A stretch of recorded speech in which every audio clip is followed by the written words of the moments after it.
Mesdames et messieurs, bonjour. Je m'appelle Yango et aujourd'hui je suis là pour partager avec vous une parole puissante. Nous allons parler du temps de Dieu et de la main de Dieu. Qu'est-ce que c'est? Qu'est-ce que ça représente? C'est ce que nous allons essayer de découvrir. Entrons directement dans notre Bible, dans la parole de Dieu, dans Exode chapitre 14, verset 21 à 22. Exode 14, 21 à 22. Il est écrit ceci.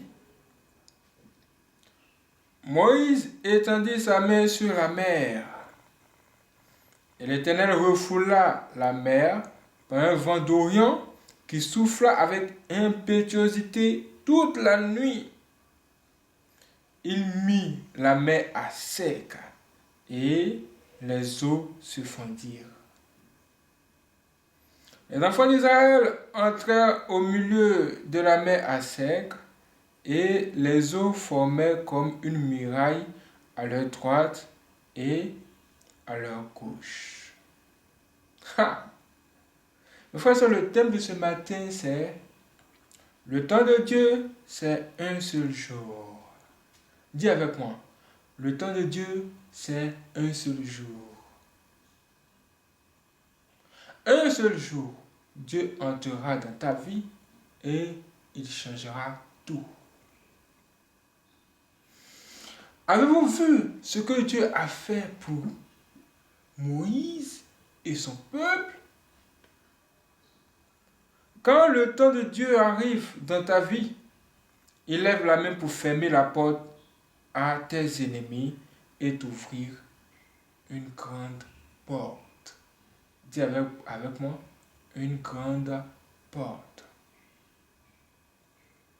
Quand Dieu décide de changer ta vie, il ferme la petite porte qui est ouverte à tes ennemis.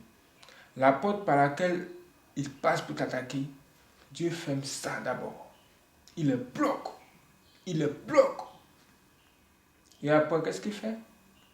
Une fois qu'il a fermé cette porte, qu'est-ce qu'il fait? Il t'ouvre une porte maintenant pour que tu puisses passer.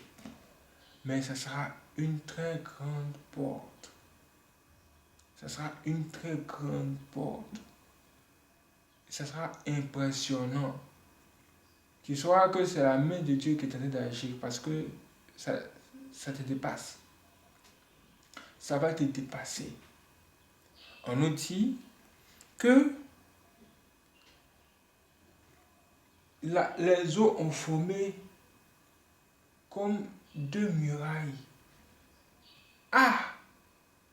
Est-ce que vous avez déjà vu ça quelque part? Ça, c'est du jamais vu. Dieu souffle le vent, divise-le en deux. Les gens vont passer au milieu. Ils regardent à gauche, ils voient comme non, c'est pas possible. On ne peut pas décrire cela. C'est indescriptible. C'est pas possible. C'est incroyable. Mes frères et sœurs, Dieu est capable de tout faire. Vous, tout ce que vous avez à faire, c'est ceci. Vous devez le suivre. Oui, vous devez suivre Dieu. Et vous devez être dans son plan. Vous devez vraiment être dans son plan et respecter ses ordres. Et vous verrez où cela va vous conduire. Vous avez vu ça? Vous avez vu ça? Faites comme Moïse. Écoutez la voix de Dieu. Ce que Dieu vous dit de faire, faites-le. Parce que vous ne savez pas ce que Dieu vous a placé devant. Ça, c'est le chemin que vous devez suivre. Malheureusement, il y a des gens qui se croient plus pressés que Dieu et décident de suivre leur propre chemin. Quand on parle de ça me choque beaucoup. ça me choque parce que le témoignage que j'ai reçu récemment, que j'aimerais raconter encore avec vous ici, c'est grave. Il s'agit d'une fille et de la pièce de 10 francs. Connaissez-vous la pièce de 10 francs? Vous pouvez taper sur internet 10 francs. On en voit très rarement. Même cette année, je n'ai pas vu.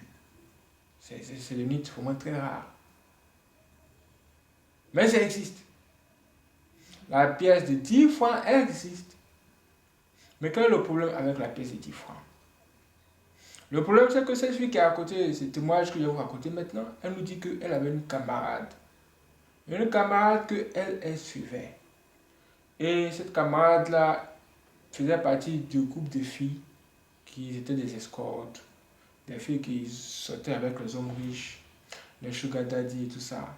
Et ses camarades lui disaient: oh, viens chez nous, viens chez nous, viens chez nous. Nous, on va te connecter à des grands gars. Laisse ton petit gars qui est là-bas, là. Lui, il ne peut rien t'apporter.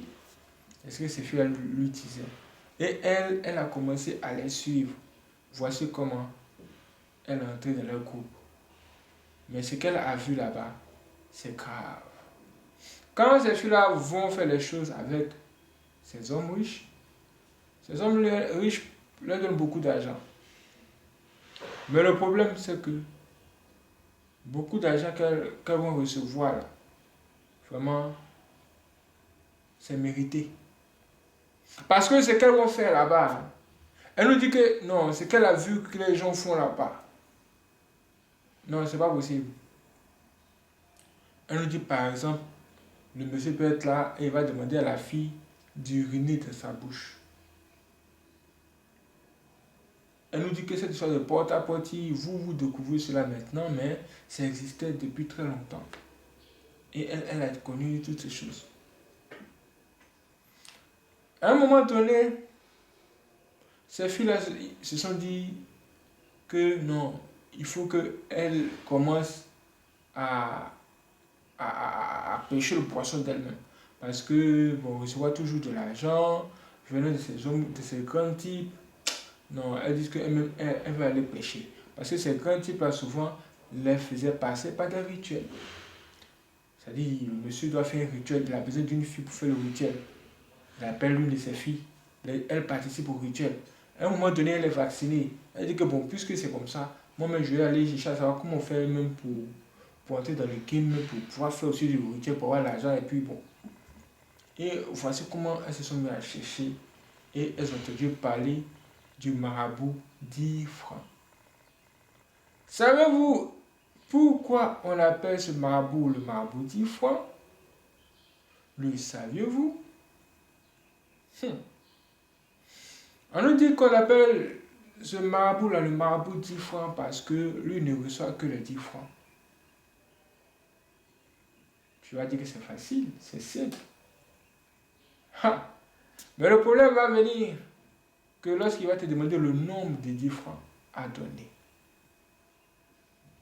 Elles sont allées le voir. Le monsieur lui a posé la question: est-ce que vous êtes prête? Elle dit oui, on est prêt à tout faire. Il dit vraiment ce que je vais vous demander de faire peut paraître vraiment très compliqué. Est-ce que vous êtes prête à y aller? Elle était très motivée. Ces filles-là, elles disent qu'elles sont fatiguées de souffrir. Elles disent qu'elles sont fatiguées de souffrir. Ouais, elles sont fatiguées. Elles font tout faire pour trouver le chemin, pour avoir tout ce qu'elles veulent. Et pouvoir faire les voyages, aller aux États-Unis, à Miami, comme bonjour, bonsoir, aller partout. Et c'était ça qui les intéressait, c'était leur but. Voici comment elles se sont retrouvées là-bas chez le marabout. Et c'est là le marabout va demander de participer à un rituel. Et dans ce rituel, elle devait aller en pleine rue pour faire des choses bizarres. Vous voyez plus ce que les gens nous montrent à la télévision, ou même sur internet surtout. On voit les filles qui se mettent nues dans la rue, qui commencent à marcher, tout le monde la regarde, on ne sait pas pourquoi elle est nue. Alors qu'elle est en train de répondre à un rituel qu'on lui a demandé. Vous voyez ça? C'est un truc pareil. Et les gens les voyaient comme ça dans la rue, vis-à-vis comme ça. Et les gens étaient étonnés, ils se disaient, mais ces filles-là, elles font quoi comme ça? Qu'est-ce que c'est? Mais elles s'en foutaient même. Tout ce qui les intéressait, c'était ce qu'elles vont avoir après ça. Après ce rituel, elles sont allées se retourner sur le marabout et il y avait une autre chose à faire. Et cette chose à faire là, c'était de collecter des pièces de 10 francs. Au point où la somme de toutes ces pièces-là, ça peut se donner 10 000 francs. Ça veut dire quoi? Ça veut dire 10 francs, 10 francs, 10 francs, 10 francs, 10 francs, 10 francs, 10 francs collectés. De tout, la somme, ça doit faire 10 000. Si elle réussit à collecter tout ça là, elle aura réussi son rituel. Je ne sais pas pourquoi, mais apparemment, c'est ce qu'il a demandé. Hein? Comment va-t-elle faire cela? Moi, je vous ai dit que cette année, je n'ai pas encore vu une pièce de 10 francs. Mais comment va-t-elle collecter tout ça?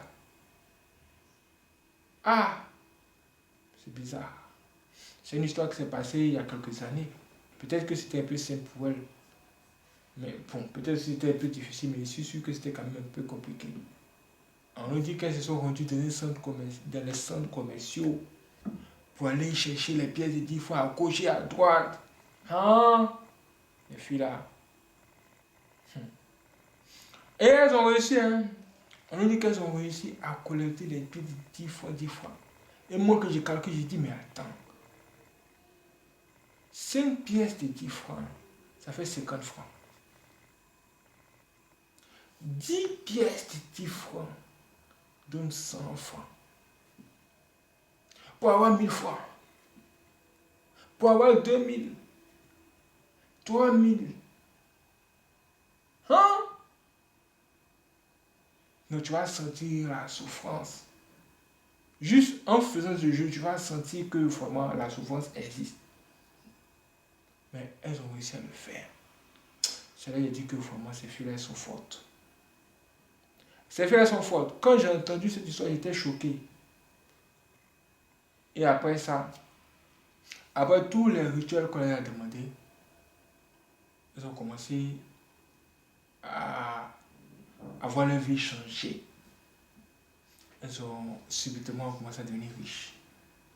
On dit comment ça se faisait, comment elles faisaient pour devenir riches. On dit, oh, souvent elles parlent aux esprits la nuit. Différents esprits viennent chaque nuit. Et elles, après, on ne sait pas ce qui se passe. Elles peuvent se lever le matin et 10 millions de fois apparaissent dans les sacs. Et c'est ce qu'elles utilisent, elles font tout ce qu'elles veulent, elles voyagent. Et leur vie avait changé. Leur nom même avait changé. On l'appelait les grands go. Les grands go. Ouais. Et elle-même qui raconte cette histoire.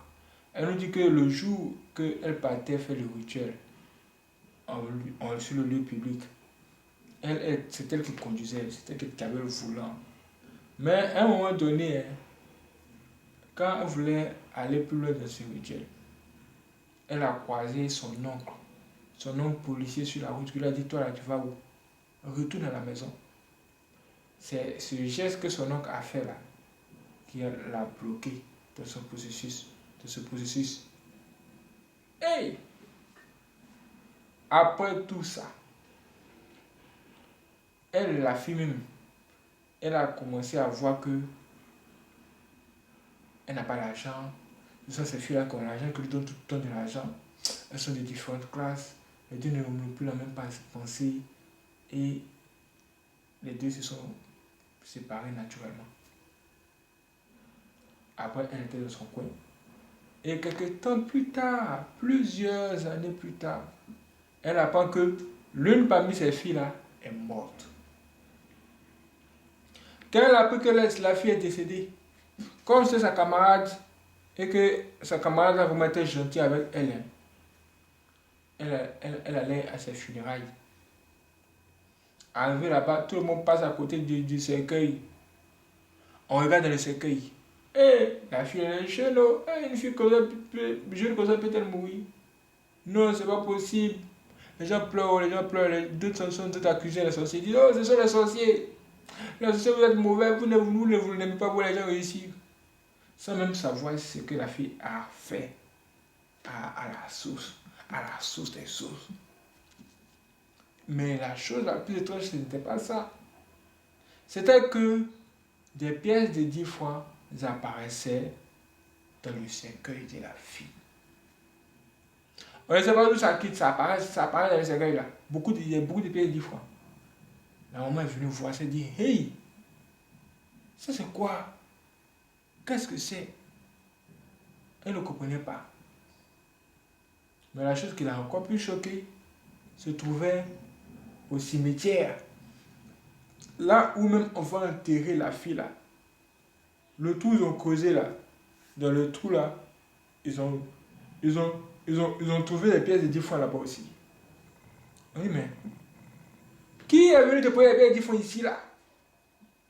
Ça c'est quoi? Peut-être que les gens étaient en train de chercher à savoir ce qui se passe. Les gens ont commencé à tomber sur là-bas au cimetière. Ils ont commencé à tomber en transe. Ah! On dit bon, alors appeler le poète. Ça devient bizarre.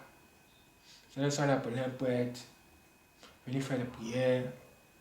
Et parmi les filles qui appartenaient au groupe de cette fille, il y a une qui va commencer à se confesser pour dire que la réalité c'est qu'ils ont participé à un rituel qui les a rendus riches. Et c'est ce qui a tué la fille là après. Tout le monde était choqué. Parce qu'ils ont accusé les sorciers, ils ont accusé le diable, ils ont accusé les jaloux, ils ont accusé les méchants. Alors qu'elle-même, elle avait mis son pied quelque part. Et les gens étaient là comme ça, à regarder ces filles-là. Elles étaient jeunes. Mais elles s'en foutaient. Elle disait tout le temps, oh, tout le monde va mourir un jour. De toute façon, tout le monde va mourir un jour. C'est ce qu'elle était en train de dire tout le temps pour... C'était un slogan quoi. C'est-à-dire elle n'avait plus peur de la mort. La fille nous dit que quand tu marches avec elle, c'est là que tu comprends que la vie n'est rien. La vie n'est vraiment rien. Mes frères et sœurs, ne suivez pas son chemin. Laissez l'Esprit de Dieu vous guider et vous amener à bon port, au bon endroit. Que Dieu vous guide.